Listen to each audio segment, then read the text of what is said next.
The impacts of this shelter extend beyond the people it serves.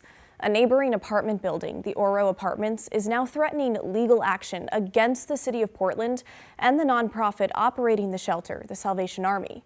The apartment complex alleges that mismanagement of the shelter has negatively affected its business.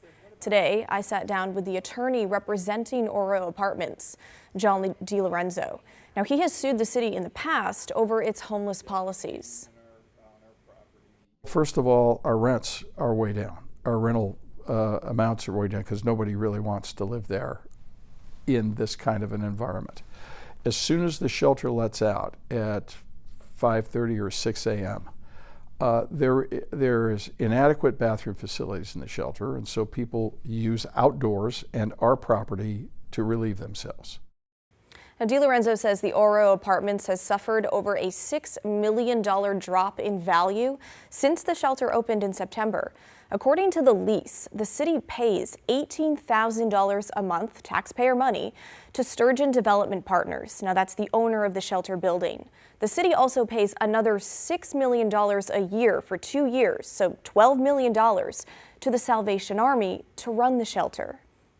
This shelter is being mismanaged by a nonprofit that is making $12 million for a 2-year contract. And for what?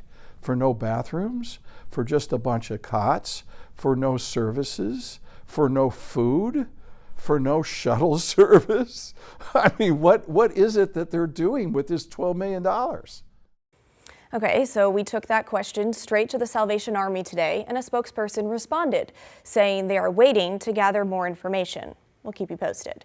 But in a statement, Mayor Keith Wilson is responding to the threat of a lawsuit tonight, telling us in part the tort claim notice ignores the clear reality that widespread homelessness existed in the Pearl before the opening of a temporary emergency shelter, and that the shelter is part of the solution to this suffering on our streets. The attorney behind this tort claim notice, Mr. DiLorenzo, has long been vocally opposed to tents and tarps on our streets. Mr. DiLorenzo was right to support sufficient shelter space before, and he is wrong to oppose this new shelter now.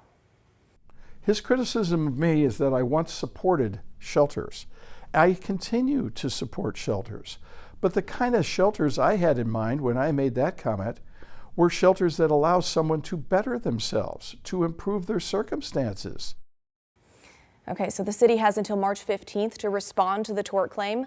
DiLorenzo has 2 years to file a lawsuit against the city and the Salvation Army, but he likely won't wait that long, telling us his main goal is to close the shelter. Now we want to hear from you. What do you think about the Northup Shelter and how it's being managed? Do you live in the neighborhood? How does it affect you?